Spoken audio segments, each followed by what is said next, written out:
కాబట్టి అయితే ఇప్పుడు వాళ్ళని ఏం చేయమంటావు? వాళ్ళని బూచిగా చూపెట్టి 90% హిందువులను ఏం చేయమంటావు? నీకు ఎందుకు ఓటేయాలి? 10% ఉన్నాడు ఎందుకు కొడతాడు?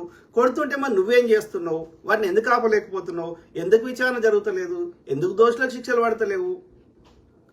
అంటే ఎంతకాలం మనం ఉల్లు చేస్తారనేది ఇక్కడ నా మెయిన్ ప్రశ్న.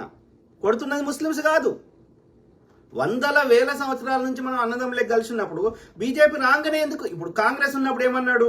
కర్ఫ్యూలు అవుతాయి, కాంగ్రెస్ ఉంటే అది ముస్లింల పార్టీ, కాంగ్రెస్ వాడు కట్టినవి అన్ని ఇవాళ అనుభవిస్తున్నది ఎవరు? ఇదే అమిత్ షా. మొన్న వానికి రోగం వస్తే, ఇదే సద్గురు రోగం వస్తే కాంగ్రెస్ వాడు కట్టినటువంటి ఎయిమ్స్ లో వయసు తెప్పించుకున్నాడు. ఆ కాంగ్రెస్ వాడు పెట్టిన సంస్థలలో కానీ, ఆ నీటి ప్రాజెక్టులలో కానీ, గ్రామ పంచాయతీలు కానీ, స్కూళ్ళు కానీ అందులో చదువుకుంటున్న వాళ్ళు ముస్లింసా హిందువులా? చెప్తాడు ఆవాడు.